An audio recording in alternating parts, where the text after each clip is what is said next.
Hello, today we will see about germplasm conservation. Germplasm may be defined as the sum total of all the genes and their alleles present in a crops and its related species constitute its germplasm. Germplasm may be defined as particularly germplasm may be defined as the sum total of all the genes and the allele present in a crop. A crop's genes and alleles is termed as germplasm, and this germplasm, how it can be conserved and why it is important, why it is necessary to conserve that germplasm, we will see now.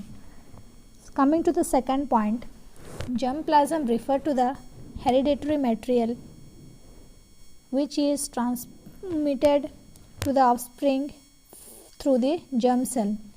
Germplasm is a hereditary material. Hereditary material means the total content of a gene which is transmitted from the parents to the offspring through the germ cell. So we can say that germplasm is a hereditary material. Coming to the third point, germplasm provide a raw material which breeder use to develop high yield, disease resistant, etc. and commercial crop varieties. Through the germplasm provide a high yielding crops and disease resistant crops to the farmer or to the breeders. Coming to next point, germplasm is the basic indispensable ingredient for all the breeding programs, and a great emphasis is placed on collection, evolution and germplasm. The germplasm plays an important role in collection of germs cell, in evolutions and in germplasm. It is an ingredient for all the breeding program. So germplasm is important for conservation. Coming to next point, the objective of germplasm conservation is to preserve the genetic diversity of a particular plant or genetic stock for its use at any time in future. So germplasm means, we can say that, is to preserve the gene of interest or the genetic diversity of our environment, so that we can stock that genetic diversity or the germplasm of our interest for our future use.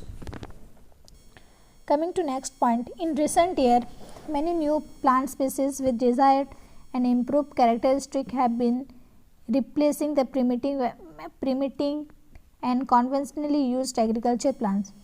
Through this germplasm conservation, the desired plant and the desired character of our interest are started replacing the primitive and conventionally used agriculture plant, so that more and more varieties and disease resistant crops can be grown. Coming to next point, it is important to conserve the endangered plant or else of the valuable genetic trait present in the primitive plants which may be lost. So that the main important purpose of the germplasm conservation is to conserve the endangered plant which may be lost in the future generations, so that through this germplasm conservation we can conserve the endangered plant of our nature. So this is all about the germplasm conservation. So germplasm is a gene and the allele of our crops. So this is all about the germplasm conservation.